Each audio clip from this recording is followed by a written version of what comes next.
Hi, Veljko. Hello, Katerina. And we're talking about topics that everybody is talking about today. We usually try to go for topics that are more niche, but today we're going to go against our trend. Indeed, we are talking about trade tariffs today. We're going to keep the conversation today narrow, and we're going to look at a handful of papers. Even less than a handful. 3. That's right. 3 papers that specifically look at the question, who paid for the 2018-2019 tariffs? So the main question, who pays for the 2018 tariffs? And we are looking specifically at the 2018 tariffs. That's right. Yeah, who pays for the 2018 18 tariffs. I just said that like a minute ago. The same thing. Okay. Do. No, I can't. I don't even know what our music is like. Okay.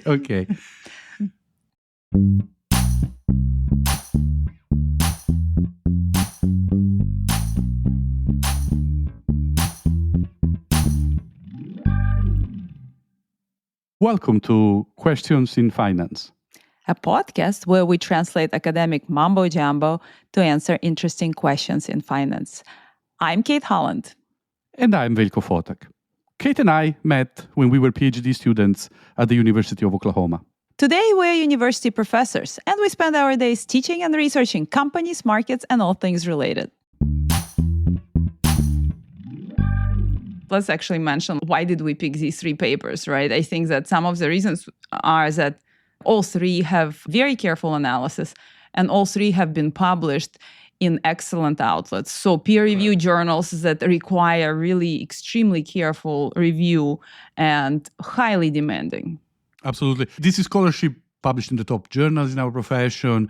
It also comes from some people that are really heavy hitters. So the very first of the 3 papers, the title, Tariff Pass-Through at the Border and at the Store. Fun. Evidence from U.S. trade policy. And this comes from 4 co-authors. Alberto Cavallo at Harvard, Geeta Gopinath, also at Harvard and at the IMF at the same time, Brent Newman at the University of Chicago, and Jenny Tang from the Federal Reserve Bank of Boston. And this was published in the American Economic Review Insights in the year 2021, but was written shortly after the initial tariff. Since I started learning Italian, it's completely unrelated remark here, but Roberto Cavallo. Cavallo is the horse. That translates as a horse? That's absolutely true. Just a little, Yes. Completely unrelated interjections. Quote a word that I know. Duolingo. Where was it published? Sorry, I forgot. And the year? This was in 2021, when it was finally published. And in the first drafts, they were almost identical to the published version. They were already out in 2019, right? So then there was a 2-year delay. Our journals are not fast, as you well know. The second paper was actually published, if I remember correctly, faster in 2019. This is a manuscript by Mary Amiti, Stephen Redding, and David Weinstein. Journal of Economic Perspectives. Yes, in 2019, the title, The Impact of the 2018 Tariffs on Prices and Welfare. Mary Amiti was at the Federal Reserve Bank of New York, Stephen Redding at Princeton, and David Weinstein at Columbia. And then finally, the third paper, and I'm going to have to apologize to Pablo because I looked it up.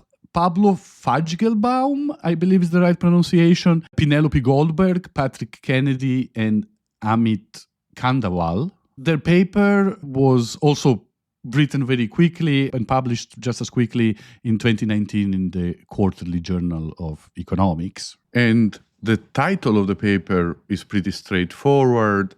It is simply The Return to Protectionism. And in terms of affiliation, Pablo Fajgelbaum is at UCLA, Patrick Kennedy at Berkeley, Penelope Goldberg is at Yale, but at the time of this paper, she was the chief economist for the World Bank, and Amit Kandawal at Columbia again. Excellent. To make things a bit easier, can we just refer to these 3 papers as the Cavallo paper, the Amiti paper, and the Fajgelbaum paper? I'm almost tempted to call it Pablo's paper, right? It's Pablo Fajgelbaum. I think Pablo is a bit easier, but okay. So all 3 have very consistent findings. Right. Very consistent. Yes. I mean, I don't think we're going to shock anybody by giving the murder plot away, right? The big finding here is going to be that the US consumers paid for this or paid for the 2018 tariffs because the tariffs were basically passed through to them correct in form of U.S. import prices. And I said U.S. consumers, but we're going to see that there is a little bit of nuance there. Definitely not straightforward. No, Yes. but the big narrative that somehow these tariffs were going to be absorbed by foreign producers, that's really not the case. And maybe we need to step back a moment. Let's talk a little bit historically about tariffs. Was 2018 just a huge unexpected shock, or what have we seen historically, right? It started in 1971 with Nixon imposing 10% tariff across the board. I think Amity and co-authors did a good job in summarizing this point. They start by saying it is common for US presidents to introduce protectionist measures early in their first term. Yeah, like that first 100 days. Correct. But then they say, in 1971, Richard Nixon imposed a 10% tariff, a surcharge, on dutable imports, not on everything. In 1977, Jimmy Carter placed a quota on shoes. In 1981, Ronald Reagan pressured the Japanese government to implement a voluntary export restraint agreement. This is on Japanese automobile. In 2002, George W. Bush imposed tariffs on steel. In 2009, Barack Obama placed 35% tariffs on Chinese tires. I'm, of course, the most upset about the shoe one, but that was before my time, so I didn't get to witness it. They continue. Only George H.W. Bush and Bill Clinton seem to have resisted the pattern, with Bill Clinton actually liberalizing trade in his first year by signing the North American Free Trade Agreement in 1993, or NAFTA. Right? Okay. And then they conclude by saying the examples of past unilateral U.S. tariffs have frequently been the subject of complaints to the World Trade Organization by U.S. trading partners. The partners are complaining. Correct. So I think it's important to first notice that in some sense what Donald Trump is doing right now is not tremendously unusual in spirit. US presidents love tariffs. It perhaps might be unusual in scope. And you are referring now to the 2025 tariffs. We're talking about 2018. Those were also pretty extreme. We never made the link explicit. We don't today want to talk in too much detail about what's going on in 2025. We will have a separate episode on that. Indeed. And yet we do want to map what we learned in 2018, 2019 to the current time, because ultimately that's what we're trying to do here. So the first point here, tariffs, even though not in the magnitude that we're facing right now, are a relatively common thing for US presidents to do, especially early on in their term, with the exceptions that Clinton and Bush Jr. did the opposite. They opened up for trade and reduced tariffs, while Nixon, Carter increased the tariffs. And obviously President Trump as well. And it's interesting, Clinton, Bush, two presidents that were back to back. That was a big issue for the parties, right? Because all of a sudden both presidents preferred trade. Correct. And how do you divide the people into Democrat and Republican when both a Democrat and a Republican president likes trade, which I think is great. It's unifying. Clearly, there was a period in time where the consensus was free trade is good across the political spectrum. Right. So much for the past. Cavallo and co-authors give us a good timeline of what actually happened in 2018. Right. They say, after more than half a century of leading efforts to lower international trade barriers, in 2018, the United States enacted several waves of tariff increases on specific products and countries. They summarize this by saying that import tariffs increased from 2.6% to 16.6% on 12,043 products, covering approximately $300 billion, or 12.7% of annual U.S. imports. Wow. A huge increase that covered a minor part. Correct, 12.7%. It covered the majority of U.S. imports from China eventually. I see. It didn't even cover the majority of U.S. imports. So that's a big distinction. The rates were lower and nowhere near as comprehensive as what we're facing nowadays. Right. In 2018, the tariffs were lower than the 2025 tariffs. Correct. So the first wave of tariff increases began in February 2018 with the Trump administration increasing tariffs on $8 billion of solar panels and washing machines. A second wave of tariffs in March 2018 targeted iron, aluminum, and steel products, and these affected a large number of countries. And then the large tranche of import tariffs targeting $247 billion worth of imports from China was implemented subsequently. So what is this $247 billion of products from China? This is a 2018 part of U.S. trade with China that was subject to tariffs. So it's not the whole amount of trade with U.S. and China. They do give those statistics in more detail.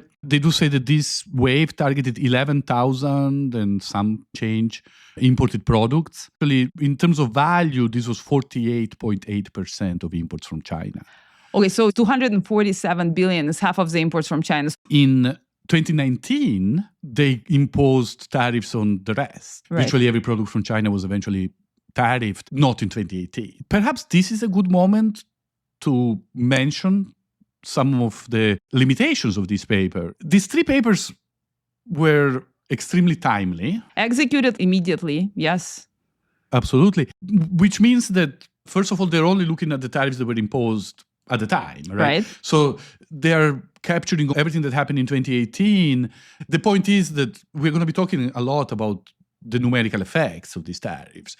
And in some sense, this is half of the total tariff burden that was imposed. Perhaps we can extrapolate and multiply everything by 2 to get an estimate. But the other thing that we need to keep in mind is that all of these papers look at the short-term effects. They can't tell you what happened 5 years down the road. How people change their shopping habits. Correct. And how perhaps the industry adapts. Right. Some of the substitution effects are very slow. You mentioned the tariff on steel and then also tariffs on automotives, etc. Right now, we're in 2025.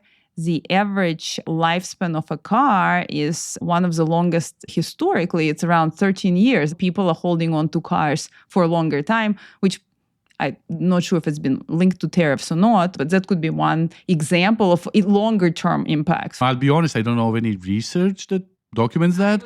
And yet I do suspect strongly that it has something to do with the fact that people hold on to cars longer. Correct, absolutely. Now, this is the US side of the equation. Of course, there was some degree of retaliation from foreign countries. The way Cavallo and co-authors put it, they say that retaliatory tariffs imposed on US exports by trade partners, and the list of trade partners includes Canada, China, Mexico, Russia, Turkey, and the European Union. This covered about $127 billion worth of US exports, which is about 8% of the total US exports. Let's talk for a moment about the framework, right? What they're really interested in is who pays. We are interested in that too. Who pays for the tariffs? Absolutely. And let's put this into context. The administration in charge of these tariffs, the Trump administration, had very strong opinions that foreign exporters would be paying for these tariffs through reduced profit margins. A tariff is effectively a tax. It's paid by the importer. Right. So there is a view that when you impose tariffs, the margins of exporters will decrease. Let me translate that. The margins is sale price minus the cost to produce it. That's your margin. So they think those margins on the side of exporters will shrink, right? And of course, the question here is, are Chinese producers that are exporting to the United States just decreasing their profit margins? That would be the story that everybody would want to hear. Correct. There is an alternative. Are US importers paying higher prices? There is a third alternative too, which is the story that is currently being pushed by some, justifying the 2025 tariffs by Peter Navarro, which is saying there is a third alternative, which is a currency adjustment. Right. This idea that if the United States imposes tariffs, of course, these tariffs acts as a tax, which is an increase in prices to consumers. But if the foreign currency drops, then the foreign goods are cheaper to US buyers. Right. And in some sense, the tariffs might not be paid by anybody directly. Now, the research that we're going to see today speaks about this as well, right? And they actually find that there is no beneficial currency effect. But in some sense, we have to recognize there are three alternatives here, right? The tariffs could be paid by the importer, they could be paid by the exporter, or they could be netted out, absorbed by a currency adjustment in some sense, which we can then argue if your currency devalues, then in real term, perhaps the exporter is still paying for them. And if you as a US and you're putting tariffs on other countries, your hope is that these tariffs will be paid for by the exporter, by another country, China, France, etc., that Mexico, that are selling their goods to the US. But But Let's get into the actual findings. We will start with Cabal and co-authors. I'll get right down to the bottom line. They find that the overwhelming majority of the tariff increase was passed through to U.S. importers. I'm going to copy you now and read a line from their conclusion. Tariff passed through almost fully to U.S. import prices, implying that much of the tariffs incidence rests with the United States. Absolutely. And now, when they say almost fully, they do try to quantify it. At some point, they estimated that for a 20% tariff increase, prices by importers go up by 18.5%. So it's not the full 20%, it's 18.5%. So 1.5% of that 20% is absorbed by exporters through lower export prices. So it's not black and white. 18.5 comes back to bite you yourself or the US. 18.5 of 20. Yeah. This is not black and white, but it's a lot blacker than white. We wouldn't call it gray. Now, they actually do make the point that there is a certain degree of currency adjustment, that when the United States imposes these tariffs of 20% on another country. Well, in this case, specifically on China, they actually do find that the renminbi subsequently over the next about year, a little bit over a year, 15 months, actually swings in value by about 10%. Declines. Correct. Which might sound like it's hurting China on one hand. On another hand, it's making their goods cheaper for other countries. The issue with this, right? They're actually finding that whenever there's a currency adjustment, they find prices adjust. So they don't eat up the effect of the currency. As the renminbi is dropping in value, prices in renminbi are increasing and prices in dollars stay the same. So they're actually finding that they call it a perfect pass-through or almost perfect pass-through of the exchange rate. So they're finding that, yes, the exchange rate is depreciating, but the prices are adjusting. US is still paying the same dollar amount, but the Chinese good manufacturer is now charging more in renminbi because the currency depreciated. And not only that, but eventually they find that the effect of the exchange rate change is very short-lived too. So when the tariffs are put into place, renminbi loses 10% over the next year or 15 months, but then it quickly jumps back to its previous value. So for all of these reasons, the currency adjustment does not have the beneficial effects. And I guess when it jumps back to its original value, if the producer from China was initially charging you 90 and now is charging you 100, and now the currency went back to where you were at 90, they're not going to drop the price from 100 to 90. They stay at 100. So it's eventually going to become more expensive. Prices are always a lot stickier on the way down than on the way up. Nobody wants to reduce prices. Yeah, and you give them an excuse to increase them, they do it immediately. Then they have to cut them and they take their time. Now, the other side of this equation, so as the US is imposing tariffs, China is responding back. When they look at the retaliatory tariffs imposed by China on US exports, they actually do find that US exporters are forced to drop their prices. But let me just quantify this for a second. What they actually do find is that when China imposes 15% tariffs, US export prices drop by 7%. Let's be clear, right? This is a more equal split in some sense, right? When the US imposes tariffs on China, the US eats up 18.5% out of 20. Yeah, when China imposes tariffs. If it was 20%, it would be 10 and 10, basically. Yeah, the pain is a lot more evenly split. So basically, the tariffs that are supposed to hurt foreign countries and bring employment or increase employment in the US ends up making US consumers pay more for imported goods. And then what happens to the people who make products here in the US and sell it to other countries, aka export it? Well, they end up having to cut prices. I found interesting about that result, the differentiation that they found. Absolutely. I mean, the asymmetry is striking, right? One of the things that they're going to find, the tariffs that the United States imposes on foreign countries are not very effective, but they're going to find that the retaliatory tariffs are a lot more effective. The coolest thing for me was how they differentiated by product type. Not everybody had to cut prices. The producers who made undifferentiated goods, like commodity goods. So if you think about a soybean producer, soybean is a commodity, it's non-differentiated. They're the ones who had to drop the prices the most.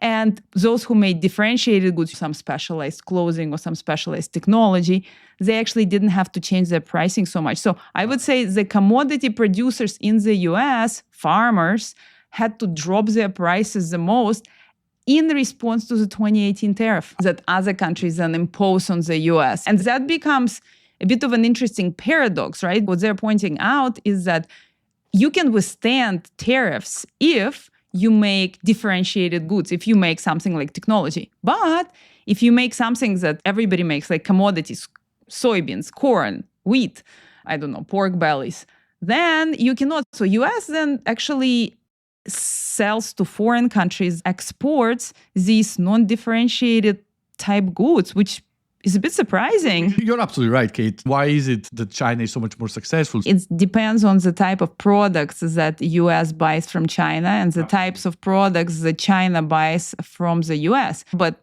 for example, US sells soybeans to China, which is a commodity good. You can grow soybeans in the US, in Brazil, in Mexico, anywhere. It's going to be the same soybean.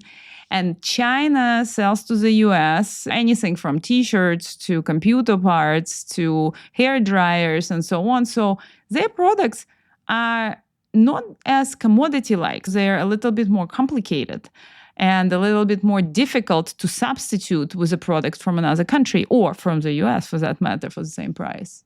First of all, you're absolutely right. That's one of the big findings by Cavallo. They look at an index of how substitutable products are, and they actually find that the products the United States sells to China have more substitutes than the products China sells to the United States.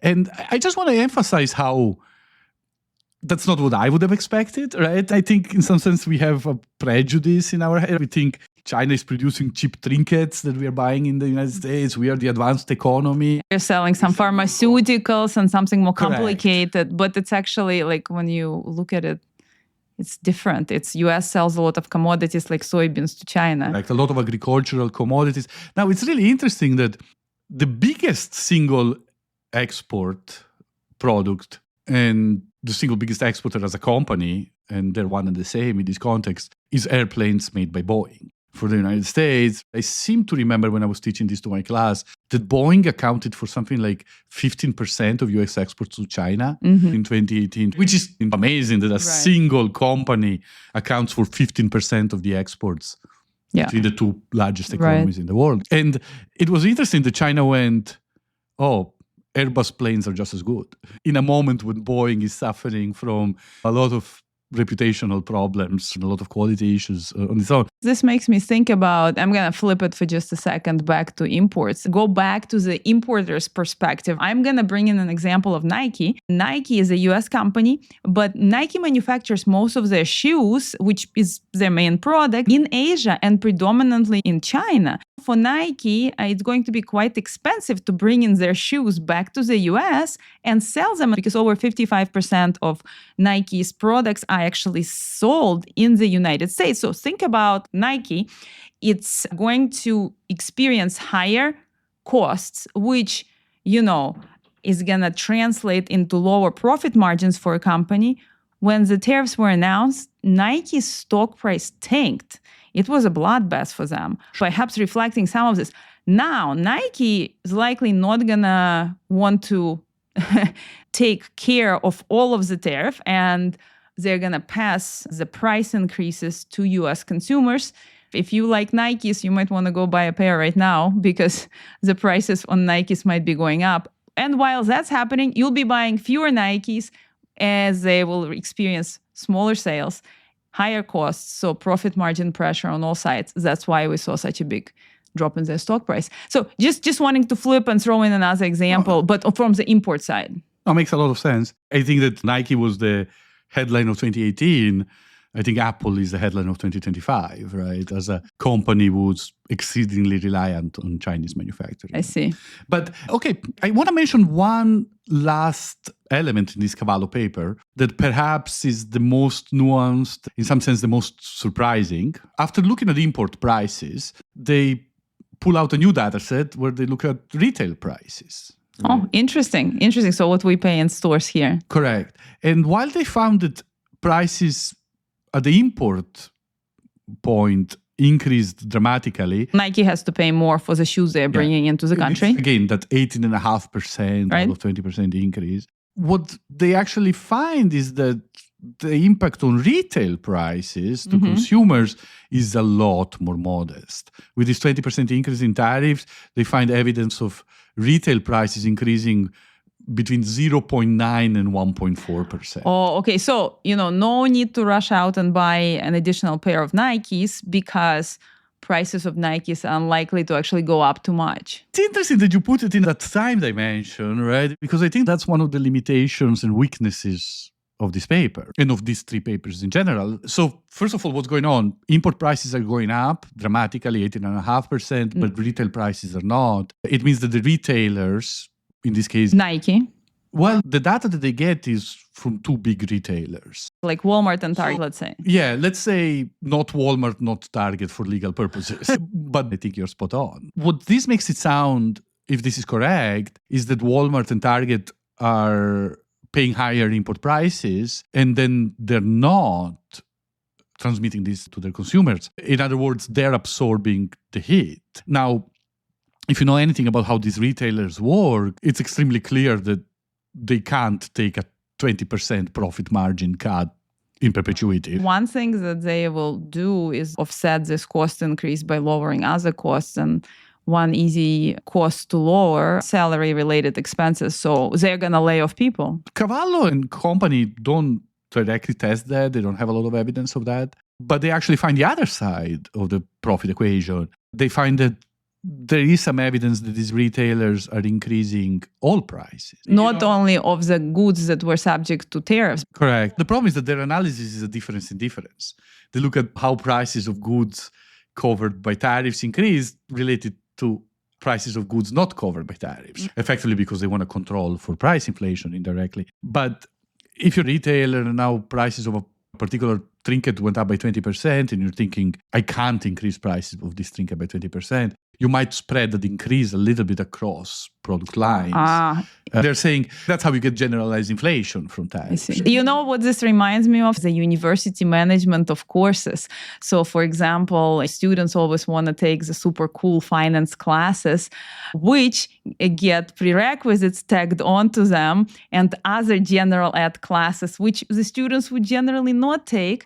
Those general ed classes and prerequisites get slotted into these horrible times like 8 a.m., which college students never want to take them, but they have to if they want to take the actual fun, upper level finance course at 3 p.m. at the time that they want. So it's like this reshuffling of courses, given what somebody wants. My analogy here comes down to that if the tariffs are mostly hitting these lower-end goods, what we're going to see is these producers probably increasing their best products, stuff that people really want to buy, to offset things. This isn't completely arbitrary. I think you're just a much smarter person than I am. You see these analogies where I fail to see the link, but I promise I'm going to listen to the episode carefully. And I'm sure I'll get it. Fair enough. I thought that when you started going on this university tangent, that you were going to talk about the cross-subsidization. Oh, you mean liberal arts courses and STEM courses? Yeah, that's a whole other interesting area. But let's get back to tariffs. Correct. Okay. In reality, they do rule out this hypothesis of this increase in everything. In order to do that, they actually look at prices charged by Canadian retailers on Chinese goods versus prices charged by US retailers. Okay. With Canada not having tariffs on China. Right. And they're going to find that the generalized inflation impact in the United States is the same as in Canada. And they're going to conclude that there isn't much of a spread out effect. Okay, so explain that to me again. They found a slight increase in prices all around, not specific to the items covered by the tariff. And now they're hypothesizing that this might be coming from retailers spreading the pricing. Yeah, so what is this Canada and US comparison? Well, in order to test or rule out that alternative hypothesis, now they're going to control the increase in prices on Chinese goods I got by it. US retailers versus it. Canadian retailers. And they're going to find that both the US and Canada increase prices at the same rate. I see. So they're going to conclude that this is some natural rate of inflation on prices, not the effect of trade tariffs. I see. So then they're going to ultimately conclude that no, these retailers are really absorbing the price impact. So isn't this like a favorable outcome?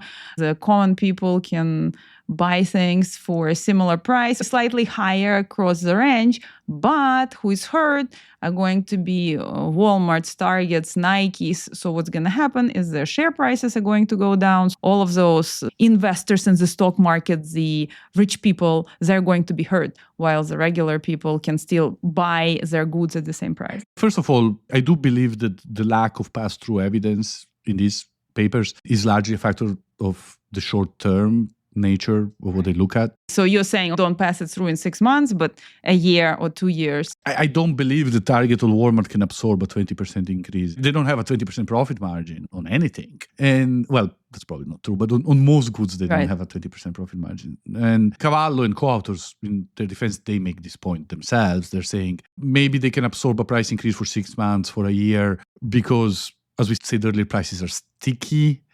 Because you don't know how permanent these tariffs are. You don't want to shock your consumers if you're not sure that it's going to stick. So they're saying, if you looked at it from a longer point of view, perhaps. But I don't think you're wrong. If you're going to stick to the evidence that these papers present, in some sense, one of the big criticism that we all level at tariffs is that they are a regressive form of taxation. Mm-hmm. And what we mean with regressive, that they have a relatively higher impact on low-income individuals. That usually comes from the idea low-income individuals are spending a bigger proportion of their income, and hence they're more impacted by a tax that affects consumption. Right. Now, you're absolutely right that if retailers are eating this up and the impact is not showing through inflation or through higher prices to consumers, but it's actually showing through the stock market, then that's less bad in many ways. It's a more progressive form of taxation. I mean, I said that, but obviously, since I've looked at the papers, let me point out the elephant in the bathtub here. All papers across the board show that the U.S. economy shrinks, and we have this deadweight loss. The numbers are huge, right? The Amity papers results are quite similar to Cavallo. We'll talk about what they add, but they show that per month, there's these losses of $1.4 billion in the US. This is how much less people end up spending and having, $1.4 billion per month in 2018. It's interesting. You mentioned this $1.4 billion per month. That's actually their estimate of the dead weight. That's right. Welfare loss. Yeah. There is a little bit to unpack here. First of all, the overall findings are very similar. Amity and company, they don't make this distinction between import prices and retailer prices. So they're going to stop at import prices. Which was Cavallo's edition looking at retail prices. Correct. And also differentiated by commodity goods and more differentiable goods. The first big finding by Amity and co-authors is going to be consistent with the Cavallo paper.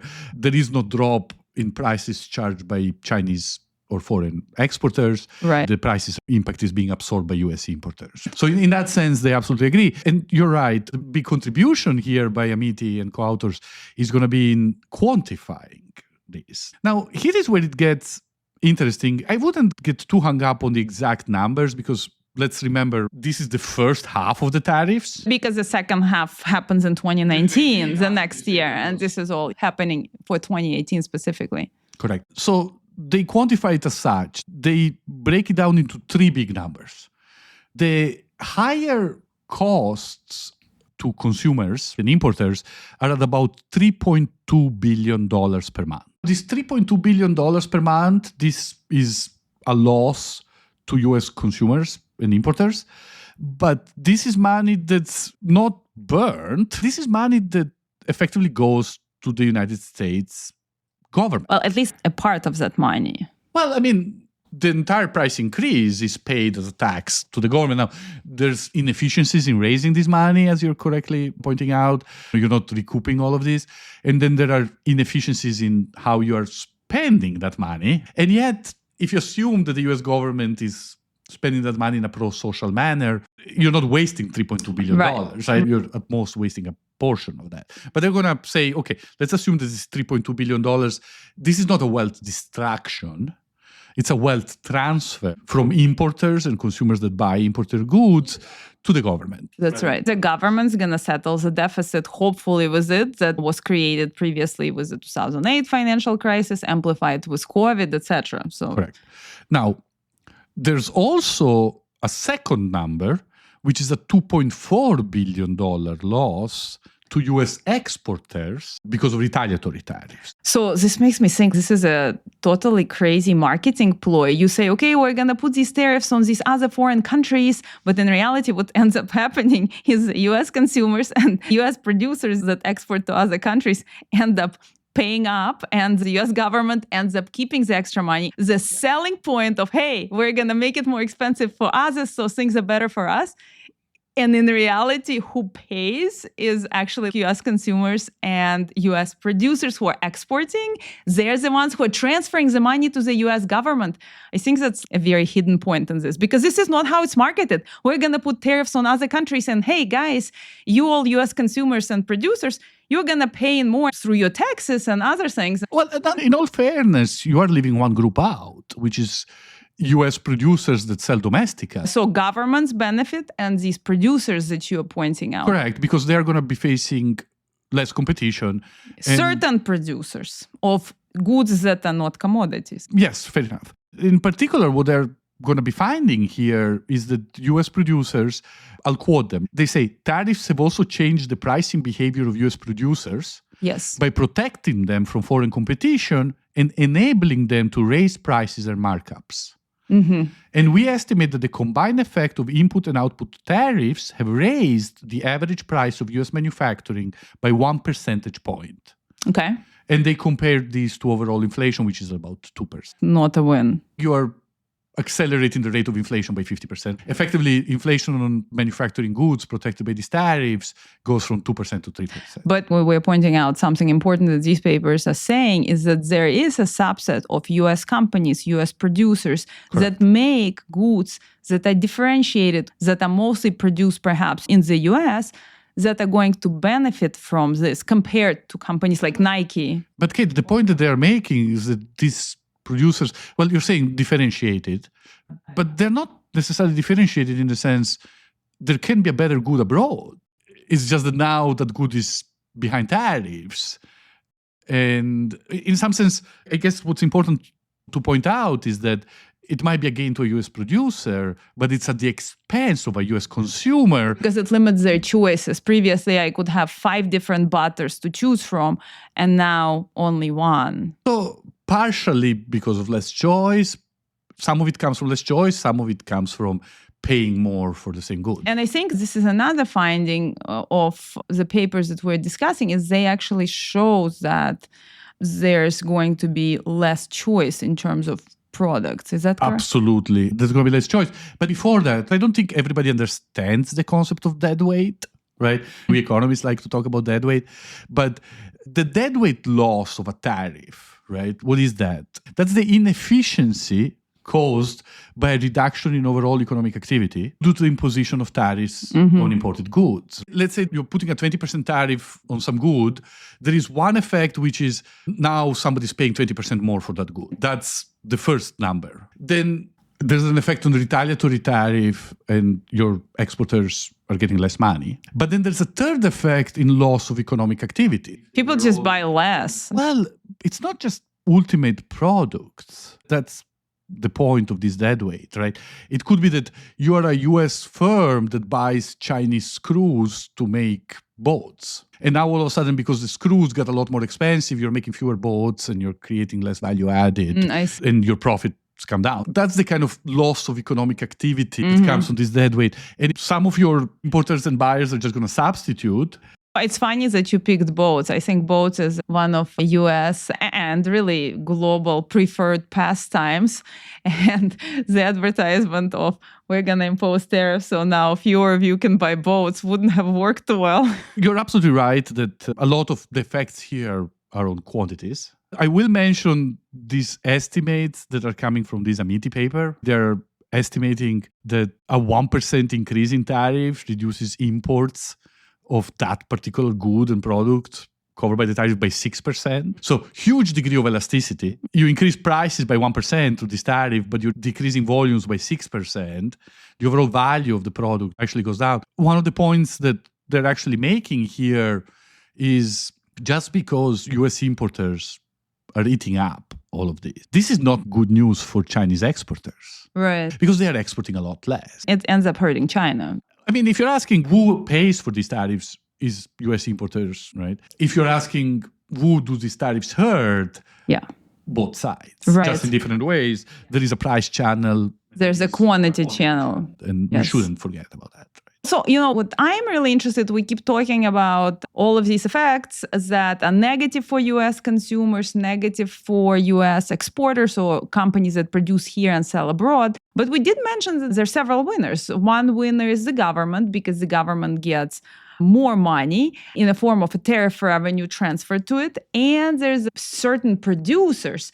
So I'd like to talk a bit more about the winners. And I'd like to talk a bit more about the winners from Fachelbaum's paper's perspective, because I think they do a super interesting job in their paper, regionally identifying different winners and losers. Absolutely.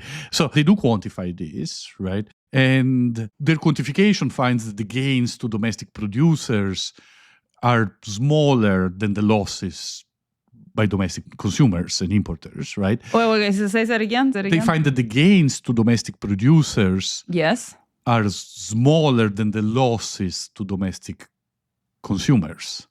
The consumers are still suffering more than the US producers are making up. Their estimation of the losses to US consumers, which includes individuals and firms, are approximately $51 billion in 2018. Wow, that's a huge number. For 2018, $51 billion. Wow. Yeah, and I didn't really think about how clearly these papers agree directionally. I didn't even attempt to do the back of the envelope in trying to reconcile some of their point estimates. $3.2 billion a month is what Amity et al.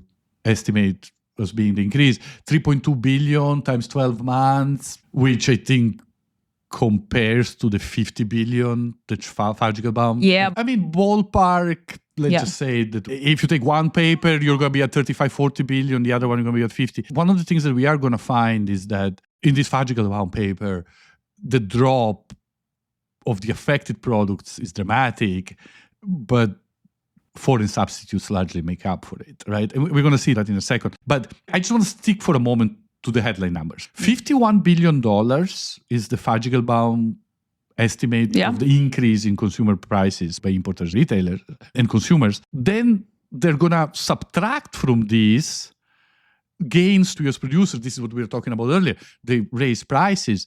These are $9.4 billion. So you have $51 billion losses to US consumers, $9 billion gains to US retailers. Then they're going to subtract their estimate of taxes that are raised. This is getting complicated. Well, the point is, 51 billion is how much more you're spending. This 51, some of it gets raised, goes to the government in forms of taxes. They're going to take that out. Then they're going to take out the gains to US producers. And then they're going to ultimately conclude that the aggregate real income loss is about $7.2 billion. So 7.2 billion sounds a lot better than 51. So basically, there's a huge transfer from US consumer to the US government and to a subset of US producers. That's exactly the point here. They say, adding up these gains, tariff revenues, and the losses from higher import costs yields a short-run loss of the 2018 tariffs on aggregate real income of $7.2 billion or 0.04% of GDP. Small. Very small. Hence, we find substantial redistribution from buyers of foreign goods to US producers and to the government, but a small net loss for the US economy as a whole. In parentheses, which is not statistically significant at conventional levels after accounting for the parameter standard errors. They continue. While we cannot reject the null hypothesis that the aggregate losses are zero, the results strongly indicate large consumer losses from the trade war. Again, redistribution from consumers to the government and producers. If a trade partner had not retaliated, the economy would actually have experienced a modest and also not statistically significant gain of $0.5 billion. But of course, other countries do retaliate. Yeah, it's like getting into a boxing match and saying I lost because the other guy punched me back. If you're playing tennis, the other guy gets a racket. If you're boxing, the other guy gets to punch back or gal. But it's interesting that they're saying everything that's raised through taxation, yes, it's inflation, it's going into the pockets of the government, and it's regressive. Think about it, what you're saying. When you're transferring money from consumers to producers, you're transferring money from people who spend money to people who invest money. You're transferring wealth from the lower classes to the upper classes. And this is the wrong kind of redistribution. So it's not necessarily beneficial, and yet it helps putting the overall numbers in perspective. So before we talk more about the Feilbaum paper, let's quickly summarize. We are looking at 2018 tariffs. We're trying to figure out who paid for those tariffs. And largely we are finding that the tariffs are paid by US importers, and yet these importers are not necessarily transferring this price increase onto retail, to consumers, or at least there is a substantial delay in doing that. And then we see an increase across the board in all prices of various goods as well. Not only the goods that are subject to tariffs, just because companies spread it around. I wouldn't go there because the comparison with Canada shows that, yes, there is an increase across the board, but it's not specific to the United States. US producers of goods affected by tariffs are raising prices. Producers of goods specifically targeted.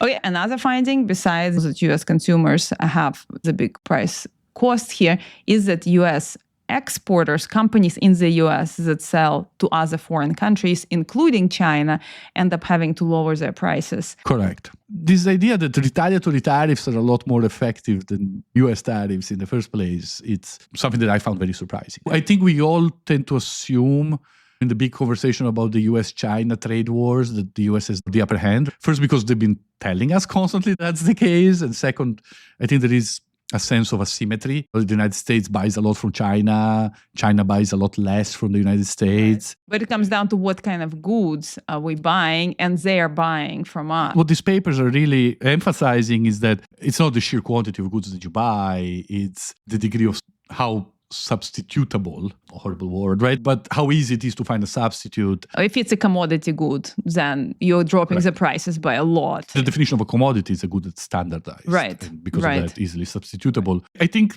for those of us who are not steeped in the trade literature, the idea that US exports to China are a lot easier to substitute than Chinese exports to the United States is perhaps surprising. Now, one thing that we should mention when we say that is that all of this excludes services. Services have been excluded because the tariffs were on goods. Correct. And the services that the United States exports to China are probably a lot harder to substitute than the soybeans. But we have a surplus in services. We have a deficit in goods. Yeah, the point is that when we are thinking we are the economy that produces intellectual goods, no, it's true, but through the service channel. You know, we sell a lot of IT consulting. Right. That's not here. That's not covered by this discussion. I just want to mention one paper that comes from China by authors last name Feng, Han, and Li. And this is a working paper, 2023, who pays for the tariffs and why, a tale of two countries. And it's interesting because they're looking at this from their own side of the equation with their own prejudice. They find the same results, that the United States tariffs are paid by United States importers and the Chinese tariffs are kind of split. The paper we mentioned was finding about a 50-50 split. They're finding a 60-40 split. So they're actually finding that 60% is absorbed by the Chinese importers and 40% by the US exporter. So ballpark, they're finding very similar figures and also this substitute effect. And yet, I think it's very interesting to look at researchers coming from these two countries approaching this research with their own biases, being equally surprised by the same set of results. One finds 50-50, the other one is finding 60-40. Fairly close enough, I think, to give us some reassurance that this is real. As we are concluding this conversation. So we are summarizing before we switch to the interesting political effects pointed out by Feilbaum's paper. Absolutely. this is basically their main findings and their common findings. Now, you're absolutely right. Out of the three, it's the Veljko or Falkelbaum. I think it's Veljko. I had to Google it. The paper published in the Quarterly Journal of Economics that mostly gets back to the political side. And they're going to land us on a paradox. Our listeners should take a look at figure 5, 6, and 7. They have a map of the US with highlighted counties and these effects that we'll talk about at the county level, which these maps are super cool because you see the map of the US and you can see county by county impact of US and the retaliatory tariffs on importers, and then the same on exporters, and then also on real wages. Those graphs are great. Figures. yeah, they are. They're really interesting to look at. But we were talking about the political findings. Do you want to quickly summarize those? I would like to summarize. So basically, they show several very interesting results. Number one is that in 2018, really increased tariffs for areas that we will call battleground areas. Those areas really have a final say on the vote in the presidential election. And they're implying that this was done in order to gain political votes in those battleground states. They impose tariffs on products that originate from battleground states. That's right, that were produced in battleground states. Interestingly, if you look across counties and areas that vote either largely Democrat or largely Republican around the 2018 tariffs, you will not see any preferential treatment for either one of those areas. Both of those areas that either vote very Democrat or very Republican don't get much benefit from the tariffs. The areas that really benefit from the tariffs are those that produce goods in battleground areas, the swing areas, where you can really gain the votes. That's one interesting finding. Another interesting finding is when you look at the overall impact of things, including the US tariffs and the retaliatory tariffs from other countries, it results in lower wages or in real wage losses. Sure. And they actually map it county by county. Where do we see the largest wage losses in the US? It's going to be in areas that produce commodity type products. In my example, soybeans or agricultural products. Interestingly, those are the areas that generally vote more pro-Republican in elections. Mm-hmm. So interestingly, when you look at the impact of tariffs on the US map and overlay the voting patterns, what you see is counties that suffer the most are counties that vote largely Republican. This is coming mostly from the way retaliatory tariffs have worked from China and other countries, because these areas produce commodities. At the time, I remember the reporting in the media, and they were crediting China with a strategic master's plan, right? There was this impression that most of the retaliatory tariffs were targeted at the red states. They have this figure 7, which has a graph, and it shows the higher the percentage of your Republican presidential vote, the higher the country import tariff change, the retaliatory tariff change. It's because these areas that largely vote for Republican presidents end up also being areas that produce a lot of commodities. China said, we are going to target products for which there are substitutes. And of course, that meant agricultural products first and foremost. And of course, agricultural areas on average tend to vote Republican. No, it's not only agriculture, but it is areas that produce commodity-like goods. Big industrial production in the United States nowadays is concentrated in the non-union southern red states. Implications of these are subtle, because if you're thinking about this in terms of electoral gains for the party that imposed the tariffs, right now you're putting yourself in the shoes of the Trump administration. You want to gain the votes of those in swing counties and battleground areas. That's why you're giving the best tariffs protections to products produced in those areas. About this in a cynical manner, in terms of my chances of winning the next election, then this is great. You're losing some votes where you don't exactly need them, where you have a large margin. The Republican areas are the ones that are hit the most, see the worst outcome. So perhaps you lose some of the votes, but you're still staying well above 50% there probably.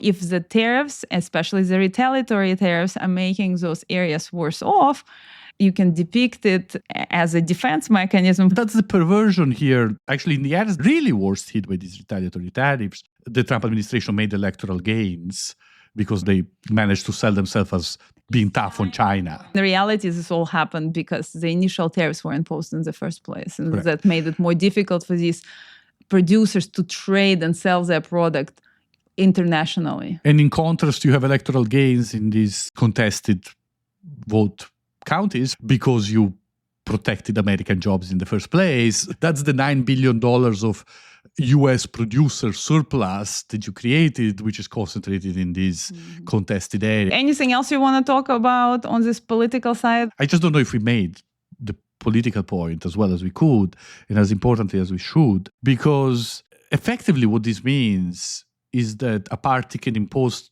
tariffs, create redistribution effects, which are regressive in nature. Let's translate that. We defined regressive earlier. We are redistributing from consumers, and this burden falls relatively more on the medium and lower class, to shareholders who tend to be wealthier. So it's regressive in the sense that it's redistributing from the poor to the rich, for lack of a better term, and create a net welfare loss. To some shareholders. So you have to differentiate. I'm saying a net welfare loss, right? The gains to some groups are clearly smaller here than the losses to others. But the point is, you are enacting economically policies which are net negative for the US economy and for US citizens, and yet walk out with an electoral advantage, which is not purely predicated on people not understanding what's happening. It's predicated on the fact that the pain is concentrated in areas where you have a solid electoral lead. So the areas that you inadvertently hurt the most are the ones that support you the most to start with. You're hurting your own. It's not that you are hurting your own. When we look at the US plan for tariffs, it's that they were really helping out areas that were battleground states. They were helping goods produced in battleground areas. If you looked at Republican voting areas and Democrat voting areas, the effect was quite similar. The tariffs were not helping goods produced in those areas. It's the retaliation that hurt. It's the retaliation from China, but other countries perhaps too, that is creating this effect of the worst outcomes happen to be borne by counties and areas that vote strongly, very strongly, for Republican presidential candidates. I think that before we conclude, perhaps we can spend a couple of minutes into, again, we do want to have separate episodes talking about the current tariffs. And you have a paper on the tariff exemptions, which is a very important topic because many companies will be exempted from these tariffs. And I want to talk about the formula, right? I think that there is a large part of the commentary that has claimed that the tariff formula is utter nonsense, that there is no logic behind it. But it's not true. There is logic. It's flawed, it's mistaken, it's misapplied, and yet there is a logic behind it. I'm afraid that it'll be a boring episode, but I'm game. Let's do it. So you're doing an advertising campaign for our next few episodes, right? Is that what we're doing here? Well, I guess we got carried away, but as we conclude today, and without getting into too much detail about what's happening right now, because we'll talk about it in the next episodes, what can we learn here that applies to today? And what maps and what doesn't map? We looked at 3 papers today, and I think all 3 papers had very similar conclusions. The biggest conclusion is that the predominant majority of US tariffs imposed on their foreign trading partners is actually borne or paid for by the US consumer. So the examples that we use is, for example, a 20% tariff. Out of that, 18.5% would be borne by US retailers, ultimately, US retailers. So that's number one. Number two is that when you look at actual retail prices, so prices in Walmart or Target, you actually don't see large price increases. So who is eating up these increases in import prices? It's going to be Walmart's, Targets, perhaps Nikes, etc. Number 3, if you're a company in the US that makes goods and sells them to foreign countries, so if you're an exporter, you're going to be hurt by these tariffs imposed by the US on foreign countries because there'll be retaliatory tariffs. So if you are selling goods that you make in the US that are not differentiated, commodity goods like soybeans, as we've been joking in the episode, you're dropping your prices, I think like close to 7%. Those three key things. And then I would like to highlight the most interesting one to me, the political one. But before I get to the political one, what do you think about those 3 points that I summarized? I think you're spot on, and yet I'm wondering how do they map to the present? And in particular, in both cases, China was special. The tariffs we just discussed in 2018, they started by covering a variety of countries with the steel and aluminum, with the washing machines. But then effectively, the second phase and the majority of the tariffs were applied on China. And now we're seeing very similar mechanics at play where we were told huge tariffs on everybody, and then most of those tariffs were removed. We have a 10% rate on everybody, but then China is at 100% plus. I was reading some commentary that was making the point that you cannot necessarily extrapolate from what happens when you impose a 20% tariff rate to what happens when you impose a 100% tariff rate. When you impose a 20% tariff rate, a lot of prices go up.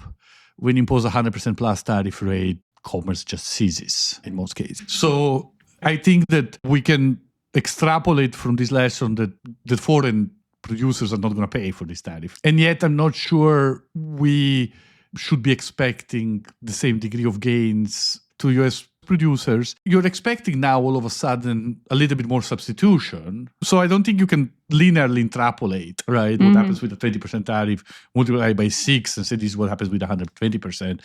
We just got to wait and see right now.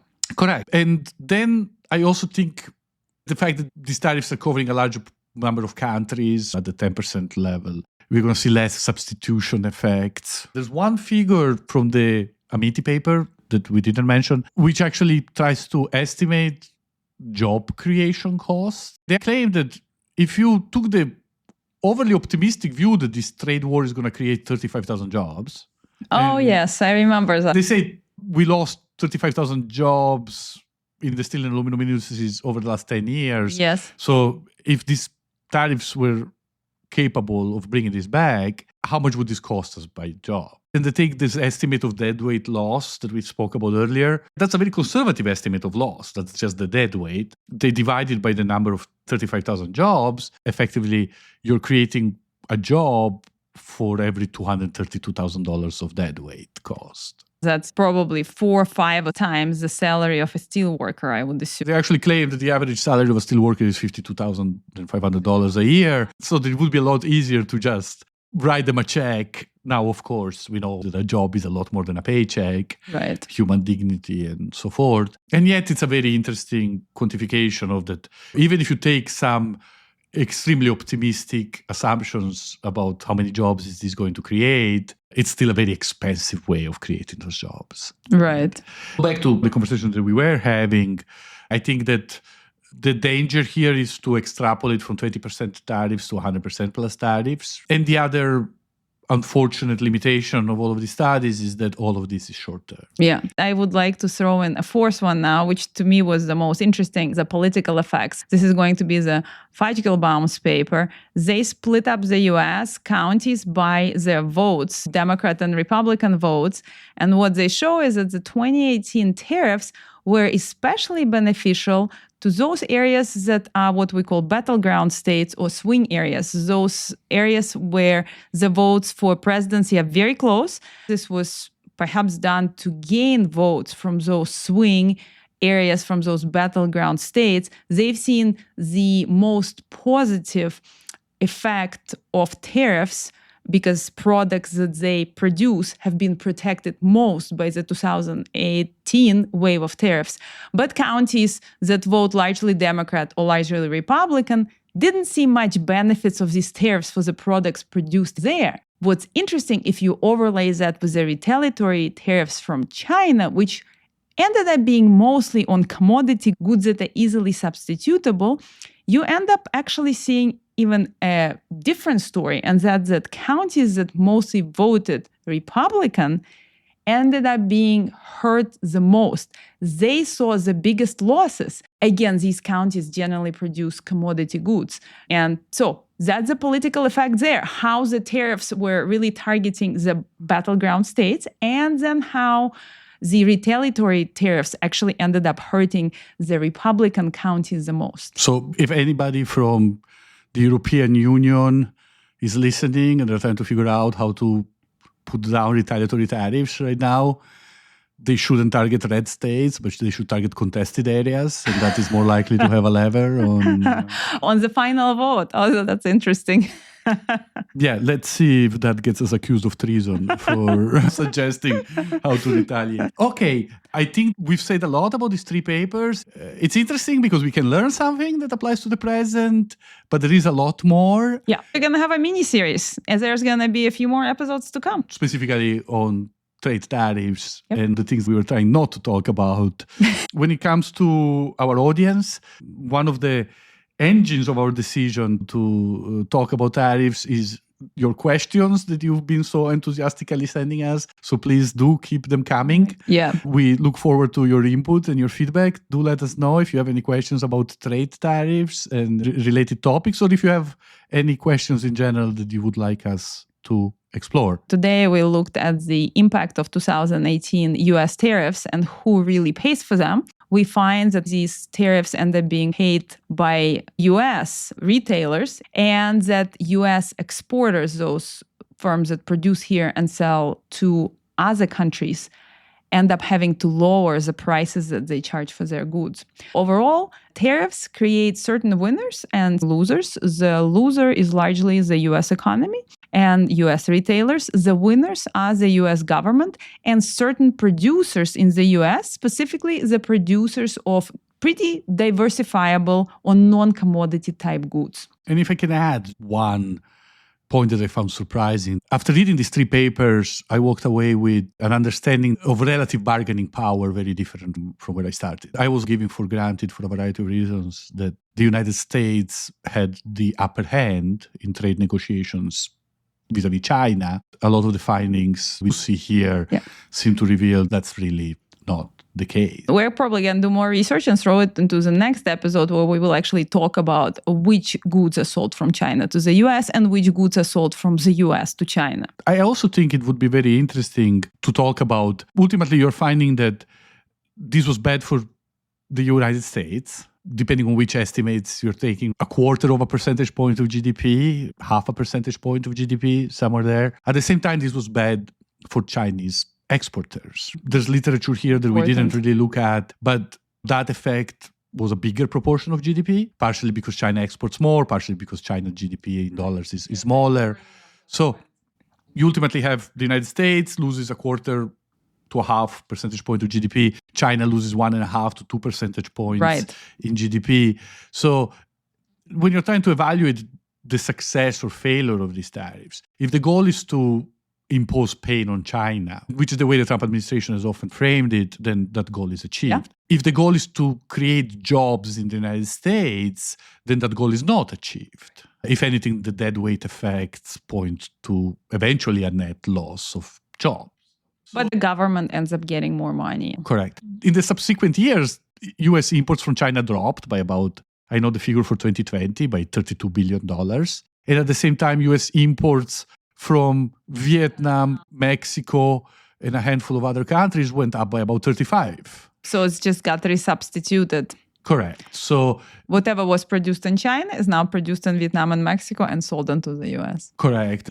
There is a trade war between the US and China. China loses, the United States loses. There are some third-party countries out there who are the ultimate winners. Let's finalize it. Let's close this down. As we said, please, to our audience, as always, we really benefit from your likes and recommendations. Please recommend us to your family, friends, if you like it, and continue listening to our episodes, future and past.